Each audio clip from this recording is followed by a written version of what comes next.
మహితాత్ములు భగవాన్ శ్రీ రమణ మహర్షుల వారి గురించి తెలుసుకోవాల్సిన సమయం ఇది.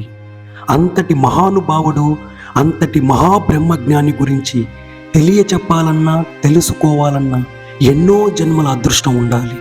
అంతటి మహాబ్రహ్మజ్ఞాని జీవితాన్ని పూర్తిగా తెలుసుకున్న తర్వాత మీ మనసు ఆ మహానుభావుడి చుట్టూనే తిరుగుతూ ఉంటుంది. ఇప్పుడు ఆ మహానుభావుడి యొక్క జీవితాన్ని తెలుసుకునే ప్రయత్నం చేద్దాం. మన భారతదేశం ఆధ్యాత్మికంగా ప్రపంచానికే తలమానికం. మన మహర్షులు సూక్ష్మంగాను స్థూలంగాను జన్మరాహిత్యాన్ని పొందే ముక్తి మార్గం చూపే దీపస్తంభాల వంటి వారు. కాబట్టి మానవులు పూర్వజన్మ పుణ్య చారిత్రకత వల్ల అటువంటి మునుల శిష్యులై ఆదర్శవంతంగా జీవించి మార్గదర్శకులైనారు. కొందరు తమ పూర్వజన్మ పుణ్యఫలం మూలంగా సాక్షాత్ భగవంతుడిని గురువుగా ఆరాధిస్తూ ఈ కలియుగంలో అత్యున్నత స్థాయికి చేరి ప్రజలకు తమ జీవితాన్ని ఉదాహరణగా చూపిన వారిలో శ్రీ రమణ మహర్షుల వారు ప్రథములు.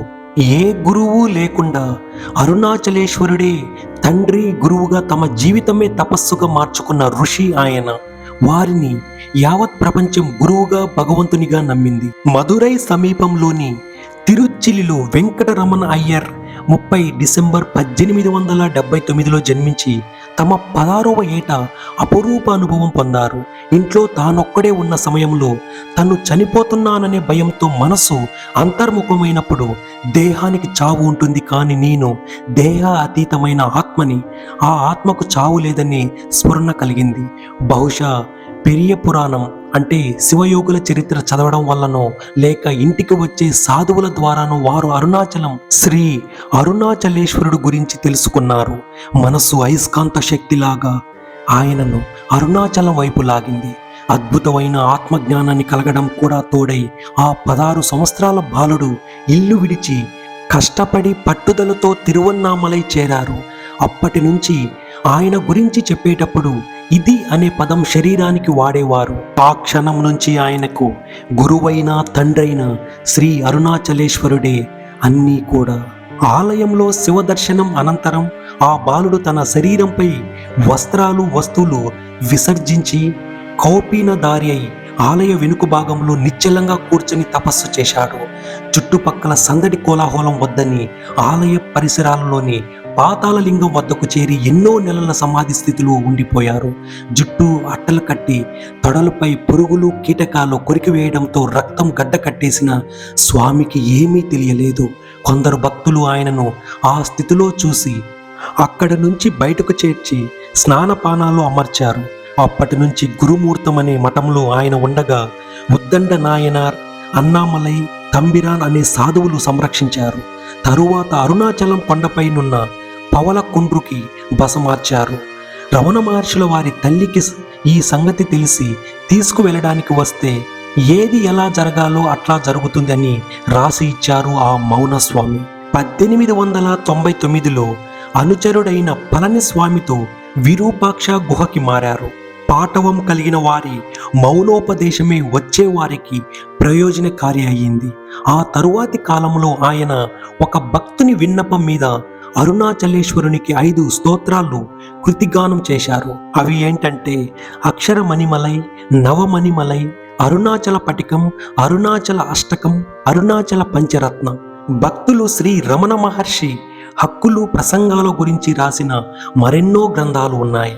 సంస్కృత విద్వాంసుడు, ఆసుకవి, తపస్వి అయిన శ్రీ కావ్యకంఠ గణపతి ముని భగవాన్ శ్రీ రమణ మహర్షులను గురువుగా స్వీకరించి ఎన్నో సందేహాలను తీర్చుకున్నారు. అవే రమణ గీతంగా రూపొందాయి. అందులోని ఒక శ్లోకం విశ్లేష ప్రాముఖ్యత పొందింది. ఆత్మస్వరూపం నిర్దేశించి ప్రశ్నకు సమాధానంగా శ్రీ రమణ మహర్షి తెలిపినది. ఎఫ్హెచ్ హంప్రీస్ 1911లో స్వామిని వేసే ప్రశ్నలకు సమాధానంగా నీవు లోకానికి భిన్నం కాదు, నిన్ను నీవు తెలుసుకో అని తెలిపారు. స్వామి చూసేవారు వేసే ప్రశ్నలకు సమాధానాలు సూరినాగమ్మ గారు మొదలైన వారు రాసిన కొన్ని పుస్తకాలు వచ్చాయి. కాలక్రమేణా దేశ విదేశాల నుంచి ఎంతో మంది పండితులు, పరమహంస యోగానంద వంటి యోగులు, పాల్ బ్రాంటన్ మరియు సోమర్సెట్ మాఊమ్ వంటి ప్రఖ్యాత రచయితలు వచ్చి శ్రీ రమణ మహర్షిని కలిసేవారు. మౌనంగానే తమ దృక్కులతో మహర్షి వారి సందేహాలను తీర్చేవారు. స్వామి రామ్దాస్ వంటి మహాయోగి కూడా శ్రీ రమణ మహర్షిని దర్శించుకుని అక్కడి అరుణాచల గుహలో కొంతకాలం ధ్యానంలో గడిపారు. ప్రఖ్యాత రచయిత శ్రీ గుడిపాటి వెంకటాచలం రమణ మహర్షి శిష్యుడై తమ జీవితం చాలా కాలం అంతిమ దశ వరకు అరుణాచలంలోనే గడిపారు. ఒక విదేశీ భక్తుడు ఆర్థర్ ఆస్బోర్న్ రమణాశ్రమం పత్రిక మౌంటైన్ పాత్ మొదటి సంపాదకుడిగా 1964లో పనిచేశారు. అందరికీ ఆశ్రమంలో పరమశాంతి లభించేది. అక్కడ నెమళ్ళు, ఆవులు, లేళ్ళు, కోతులు, కుక్కలు, మరెన్నో జీవులుండేవి. దేశజాతి కుల మత భేదాలు లేకుండా అందరూ మహానుభావుని దర్శించుకునేవారు. వచ్చిన వారందరినీ అత్యంత ప్రేమాదరణలతో చూసేవారు మహర్షి వారు. అక్కడి ప్రశాంతత అందరినీ ఆకర్షించేది. వారి వద్దకు వచ్చిన వారందరినీ భక్తి పరమార్థాల వైపు తిప్పేవారు. వారి ఒక దృష్టి మాత్రంగానే ఇదంతా జరిగేది. ఫోటో చూసిన వారి చూపు సూదంటు రాయి వలె భక్తులను ఆకర్షించేది. వారు సాక్షాత్తు సుబ్రహ్మణ్య స్వామి అవతారమని కొందరు, శ్రీ దక్షిణామూర్తి అవతారమని మరికొందరు భక్తులు భావించేవారు. ఎన్నో అద్భుత సంఘటనలు జరిగినా తమ ప్రమేయం అంటూ ఏమీ లేదని ఆయన అనేవారు. ఒకరోజు ఒక వస్తువు లేకపోతే మరునాడే ఎవరో ఆ వస్తువు పంపడం జరిగేది. ఆయన తల్లి ఆశ్రమంలో వచ్చి ఉన్నా కూడా మిగతా అందరిలాగే చూసేవారు మహర్షి. ఆమె ఆఖరి గడియల్లో తన హస్తస్పర్శతో ముక్తినిచ్చిన సంఘటన ఎంతో విశేషం.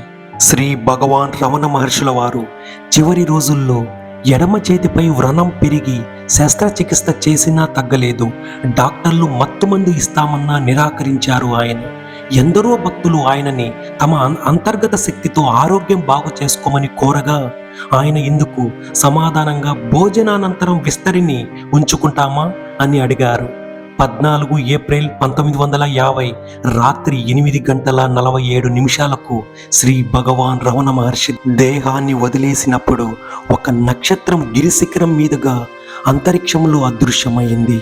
మహితాత్మ స్వస్థలానికి చేరుకుంది.